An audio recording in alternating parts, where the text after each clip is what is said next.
What's going on, guys? Welcome to another episode of Healthspan Academy. I am your host, Craig Sheard, and joining me today is Alex Hodgins, who's a specialist in mental performance. He was he's got a master's of sports psychology from the University of Ottawa. He has previous work experience with the Canadian national women's soccer team as their Excel mental health coordinator. He's a mental performance coach currently with the Vancouver Canucks and Vancouver Whitecaps, and he's the owner of Apex Performance Consulting. So we're going to talk with him about his whole methods and how it basically helps people with their mental performance when they're trying to do physical tasks. Alex, thanks for joining me today, man. Thank you. Cool. Let's start the conversation with how you got started in mental performance. Was that always an interest for you, or how did that sort of unfold? Psychology always has been, Cool. and excellence. The idea, I grew up, an athlete and amazed by elite performers, and more specifically, those that could kind of do it year in, year out, or, repeat champions in Olympics. Like those people that had the sustained success was always Right. Such an interesting field for me. So I was in psychology and sort of inadvertently found my way to sports psychology by chance, I guess. Cool. And so that's kind of what led me to the field. Awesome. So let's get into some of the issues you've seen with some of your high performance athletes. I'm sure there's some commonalities, and obviously we're not going to discuss specifics athlete to athlete, but just kind of in general, what are some of the issues that your athletes will come to you for with help, or looking for help to sort of overcome? Yeah, I mean, I think that's a broad spectrum, but I would say more at the elite professional level, you're talking about pressure at a lot of levels, dealing with pressure, being able to step up when it matters. Right. They put an immense amount of time into training. Yeah. But how does that actually transfer to a performance and actually Right. delivering? And using Olympics as an example, I've been to 2 Olympics, and how do you prepare for 4 years or even 8 or 10 years? And some of these athletes only get 15 seconds to perform. Yeah. That's pressure. Exactly. So how do you get it right for those 15 seconds? Another big one that comes up often is sort of that overthinking and the cognitive load that athletes put on themselves when they face challenge, because they want to think their way through it, and oftentimes that's the wrong approach. So I would say those are two of the big ones that come up right now. You hear all the common ones like negative self-talk and those things tend to peak in as well. But I'd say the ability to perform under pressure and the ability to manage sort of that cognitive load are key ones. Fair enough. And so the template that you kind of work with, I'm sure the solution's a little bit different person to person. So do you find that it's sometimes a matter of just like reconnecting with that logical brain and sort of like just nearing the focus and kind of like sort of matter of fact line of thinking, or is there meditation or breath work? What are the main tools that you sort of that you'll have in your sort of toolbox to guide people with? A lot of that would, there's a variety of tools. And I think if you looked up, mental skills training, we know what the tools are. Right. You just mentioned a few of them. I would say lately I prescribe a lot to the idea of sort of acceptance and commitment therapy, which would fall, very much under that. It's still under the cognitive behavioral umbrella, but it's more sort of that recognizing what's going on. Similar to what you said, sort of that logical brain. Yes, I experience thoughts, I experience emotions, but it doesn't have to influence necessarily how I deliver in the moment. So just kind of, I think that's a very useful tool. I think helping reframe is really massive, looking at a problem head on. I talk a lot about the idea of challenge and threat and the difference between the two. And really that's just your appraisal of a situation. Yeah. How do you look at it as a challenge that you're equipped for versus a threat that tends to cause avoidance behavior? And such a subtle difference, but there's drastically different outcome with that whole line of thinking. Absolutely. Yeah. And the research is really, really impressive on that as well. So I'd say those are a number of things that I tackle. And then I also, on the other hand, I work a lot with the staff and the coaches as well. And, understanding how our behavior influences the belief within an athlete as well. So how are we setting them up for success? What are the messages, the visuals, context that they're training in to allow them to maximize their belief as well? Yeah. And in a team dynamic, kind of like just in a business, it's the same thing. You have to have your core mission, and then you have the pieces kind of fitting together. So we're working with the coach to kind of like be empathetic when he needs to. How do you so let's talk about that, the team dynamic versus one-on-one. I see kind of parallels to like in coaching, right? You can coach group and physical, like versus one-on-one. And obviously you can't get as deep when we're talking about groups. But can you structure a group where it's like a positive space for everyone, or do you kind of have to keep things general? Talk about the dynamics of when you are working with a group. Yeah, I think that, one of the ways, first of all, I think it depends on what specifically you're targeting, right? And because when you work with a group, in some contexts, you might be introducing a mental skill that you want them all to learn the basics of. Right. Yeah. However, on the other side, you actually might be working on team culture and what are we about? What is the identity of this team? What's our vision and purpose for existence? Right. So those are two different contexts, and they involve different dynamics for sure. Right. If I'm working on the skill side of things, I think one of the things I've learned and trying to adapt to sort of the new generation of athletes, I like these short, sharp, maybe 10 or 15 minute hits where I'll even say at the start, like, this is just to give you a taste. And if you feel like you've got enough to apply, then go ahead. But if you want more, that's where the individual stuff trickles from that. So it's almost like this flash of like, this is what I think is important. And then some of the individual context trickles from that. You're kind of like showing them the menu. And then if they want to pick up the entree, it's available for them, right?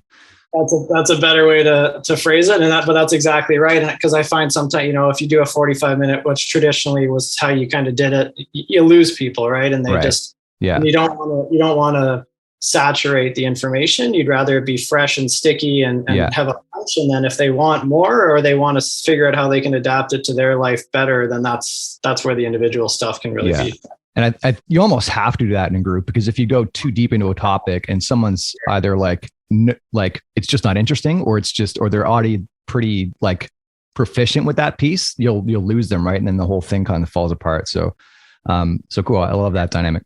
Let's talk about you mentioned like that 15-second performance, and I think everyone can somewhat relate to that, but on an Olympic scale, when it's like your whole last 4 years is riding on it, I can't put myself in that space.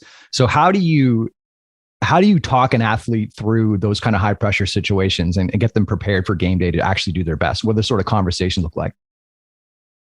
Well, I think that when it comes to pressure, I think the most important thing to train an athlete on is their ability to control attention. Because, and if we look at the sort of definition of attention, it's to be able to focus on relevant stimuli and eliminate irrelevant stimuli. And in sports, if you asked a group of athletes, and you would know this as well, working with athletes, is they could probably come up with a never-ending list of distractions, or what I would call noise, right? For sure.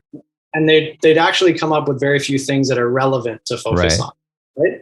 However, that's a really important thing to discuss, because there's this massive amount of distractions and very minimal things that you want to focus on. So that's one of the first things I want to get right, is like, where is your attention in that moment? Mm-hmm. Knowing that there's 20 or 2 million people watching on TV. For the women's national soccer team, we played Sweden in the final gold medal match in Tokyo, and I think there was 4.4 million viewers in Canada. Wow. Watching that game. Plus, who knows, around the world, we don't even know who was watching in Sweden. So true enough. They knew that, and we went into a shootout. So players had to deliver. Doesn't get higher pressure than that. Exactly. That's wild. So a big part of it is attention. Yeah. And then part of your attention is understanding, like, I've prepared for this moment. So I know what to do when it matters. I know my own processes. I know actually what I like to think about. Let's take a shootout as an example. I would always encourage them to have a very specific process leading up to taking the kick. And we did a massive study on that, and we introduced some of the psychology of it to the players. I would also encourage them just like a pre-shot ritual is what you're saying, like some kind of like physical or mental kind of piece they put themselves through to sort of rehearse for it. That's exactly. Yeah. And that would even include understanding where their like high percentage kicks are. Right. but not just having one, because sometimes they've shot against that keeper already. So, right. Having 2 or 3 of their high percentage shots, knowing how to settle themselves, how to ground themselves, and with a breath, where they put their attention, the smallest possible target to focus on to sort of eliminate some of that noise. Right. And I think a lot of that, adds up to being ready for that moment. And then the other part is, and if that's a perfect example, I watched a lot of the Beijing Olympics as well, and I'll watch the Paralympics as well. Mm-hmm.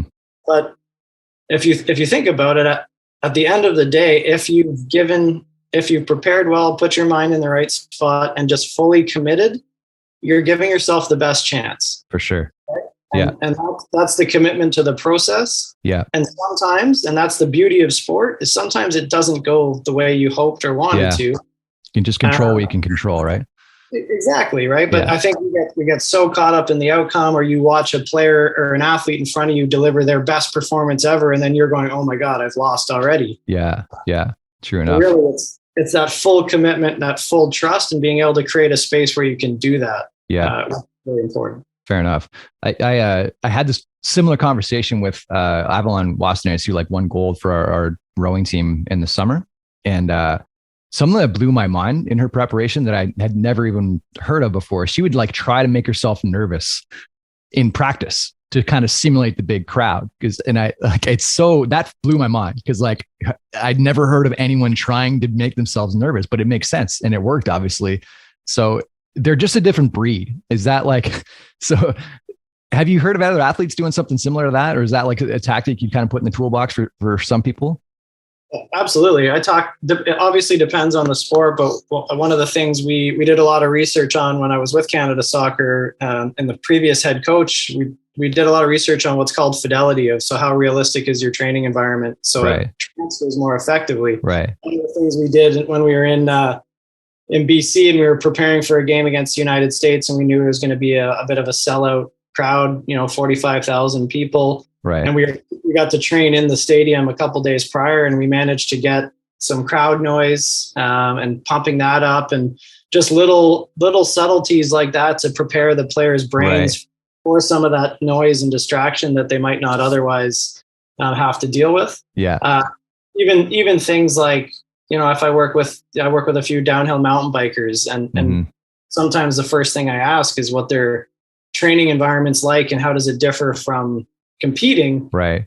And a lot of the stuff that differs, they can actually plan for in their training. For example, why aren't you timing at least 2 of your runs in a training environment, right? Just to have a clock running, just to make it more similar. Yeah. Just to get used to being, because, that feedback and actually being able to perform when you're timed, or, doing one day of your training, maybe just do your warm-up run and then one run. That's it. Not 15 runs until you get it right. Do one run where you have to get it, because that's what you have to do in a competition, and you should put yourself in that scenario as regular as possible. You almost have to be chasing the uncomfortable. So it's like nothing's off the table by the time you got there, and you've pretty much seen as many variables as you can.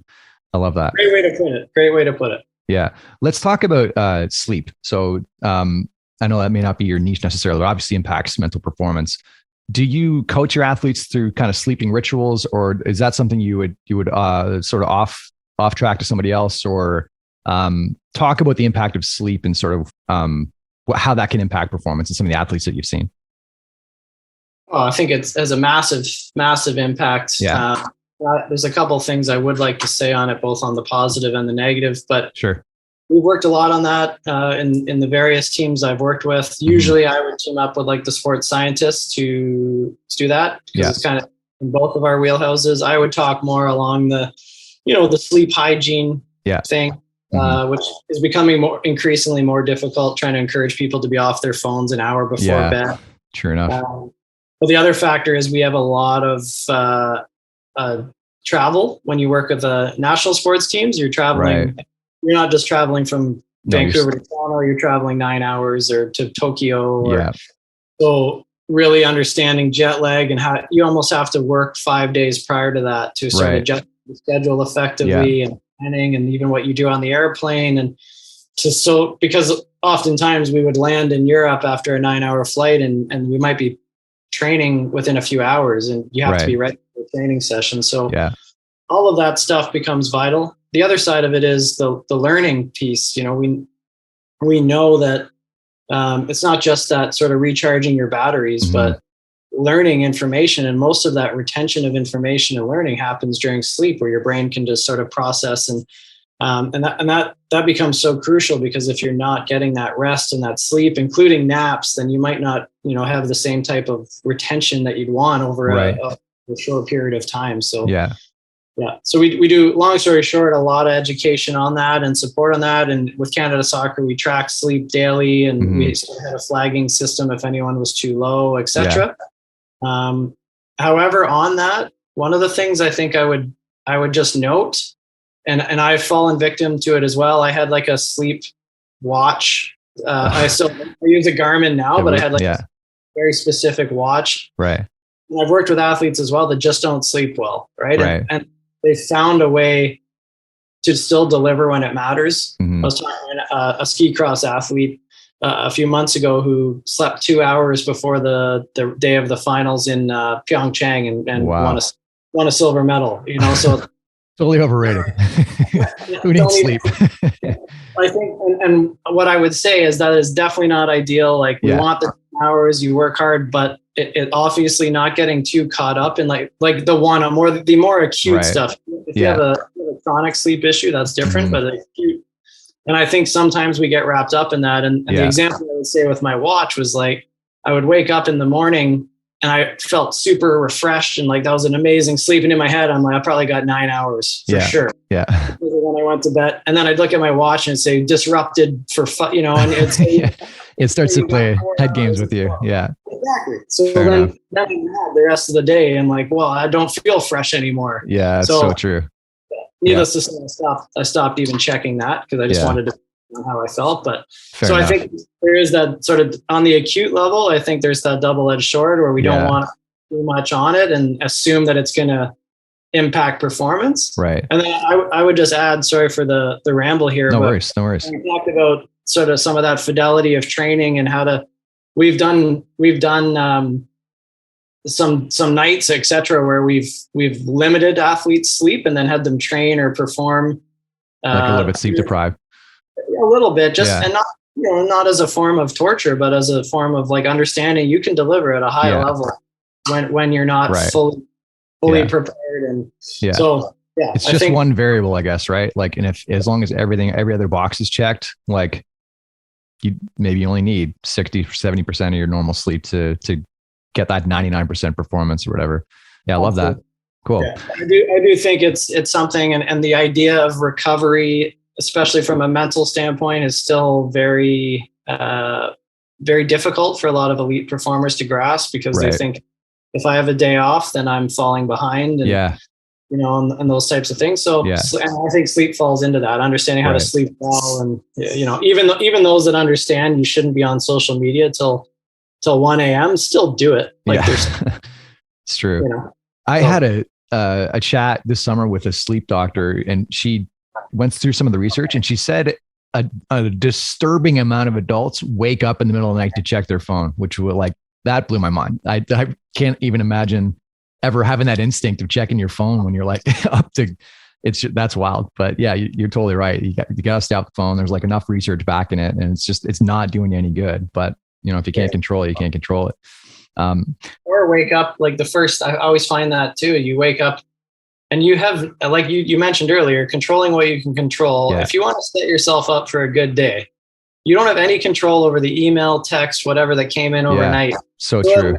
At least give yourself like 15 minutes in the morning to wake up before, because you might get that email that pisses you off, and then all of a sudden that's how your day is like set off the wrong step. 100%. Yeah. So let's talk about that. And it kind of leads into the topic of the pandemic. And like, I think people kind of lose track of the fact that how impacted athletes can be. You know, we've gone from like full stands in some games to like empty arenas to like having to isolate and like not socialize the same they would. And we're talking about athletes in their 20s where some element of social is normal for them and like important still for their development even. What are the main aspects that you've seen that have impaired performance throughout the pandemic? Well, Yeah, tough to say. I mean, the first thing that I would just say is the mental health of athletes. I've had more referrals to mental health practitioners in the past 2 years than I had previous 10. Yeah, that's wild. Which is challenging. I think new things, unpredictable things have been thrown at people that you have to adjust for. And I would just say it's also, we use a term, it's a popular mental performance term called like hunting the good stuff. Right. And I think it's adapted sort of from Navy SEALs folklore, but it became apparent to me who was really good at that and who wasn't. And I think like I'm very good at that. I like to have this optimistic lens through everything. I'm a bit naive. I don't even really pay attention to the news because I don't like what it does to me mentally. Right. So it's more of a state of gratitude is kind of what you're talking about. Gratitude, positivity. Exactly. Yeah. But also seeking that out and using like social media as an example, like using, like I'll go looking for the good stuff and I'll follow people that are posting. And even at the start of the pandemic, I was, I was doing group workshops to try to get, teams to stay focused and not overemphasizing, just focus on well-being, not on performance. Right.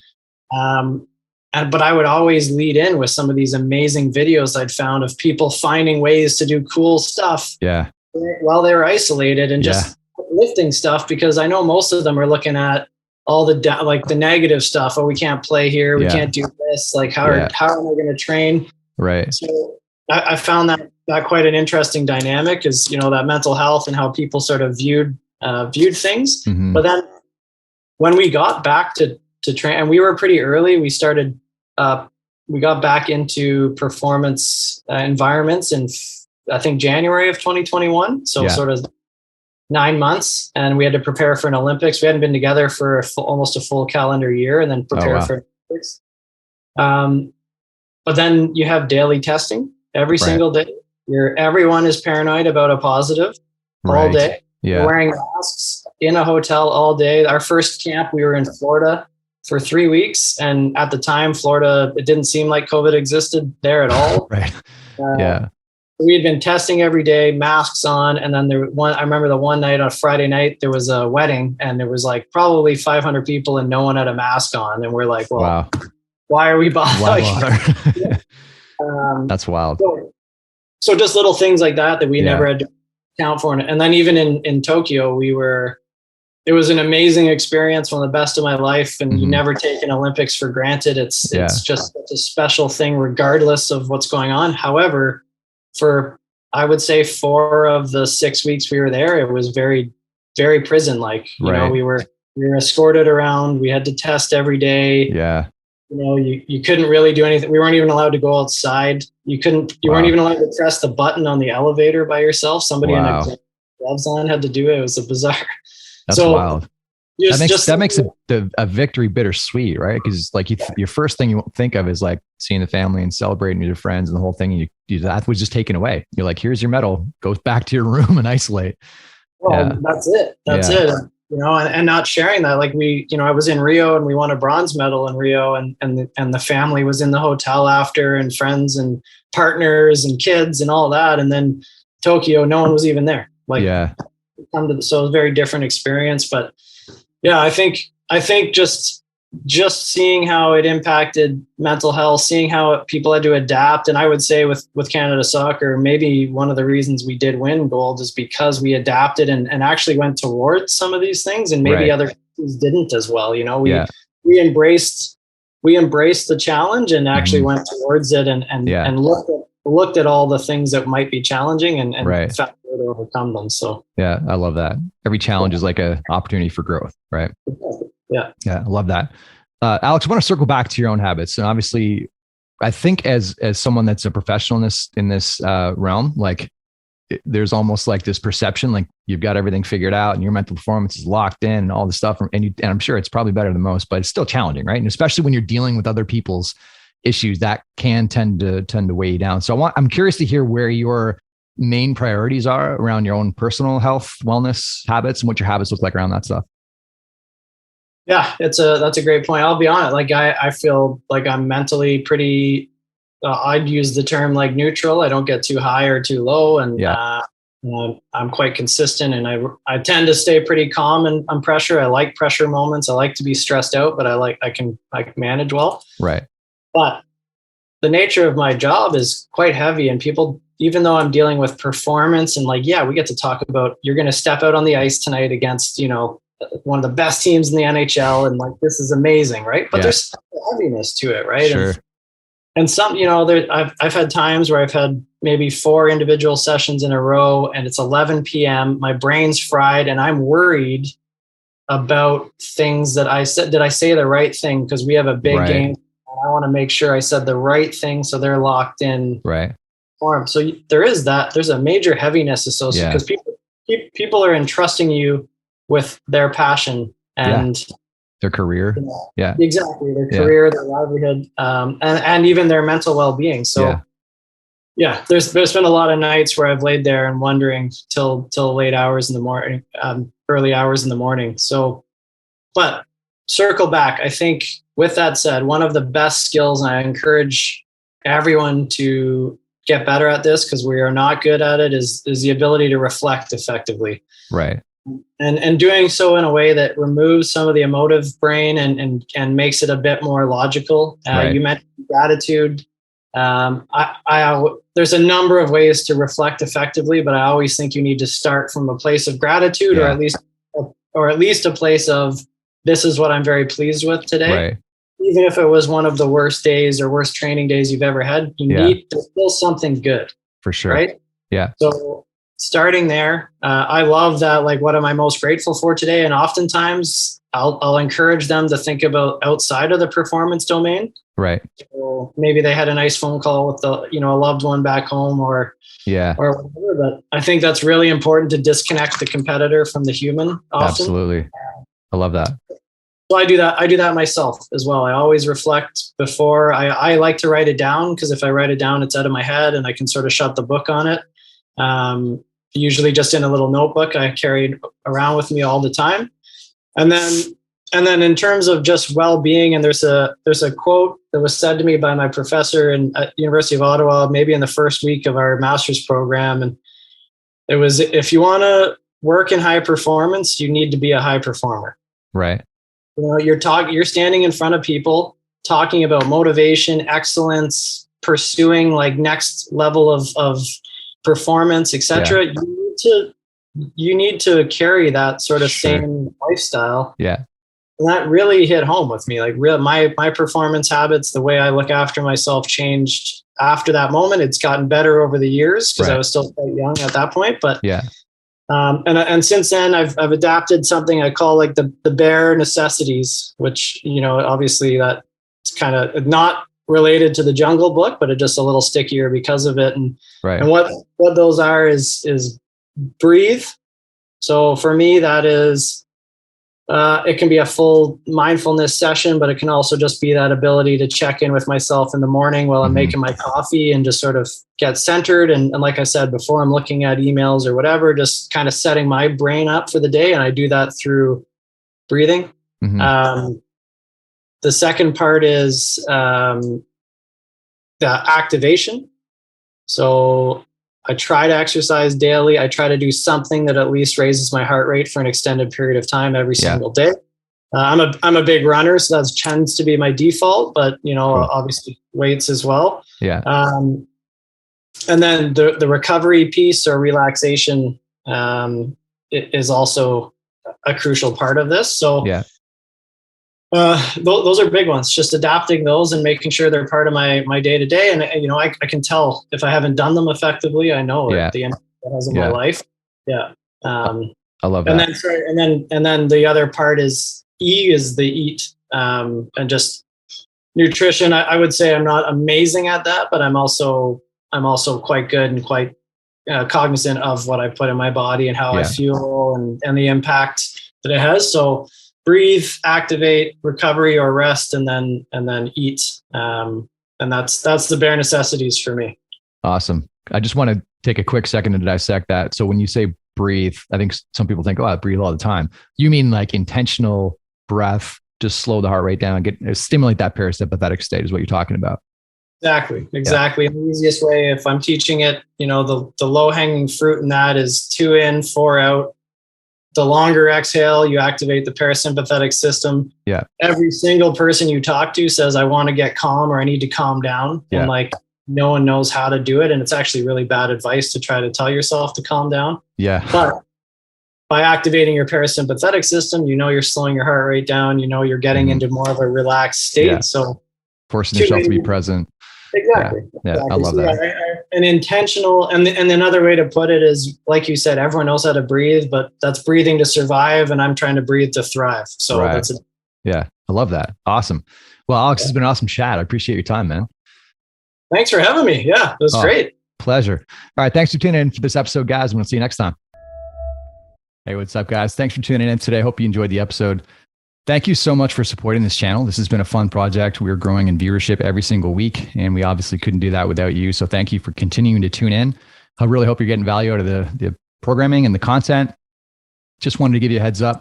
I've been working on a book on health and longevity the last couple of years, been collaborating with my colleague, Dr. Dan Vitale, who's an expert in the field as well.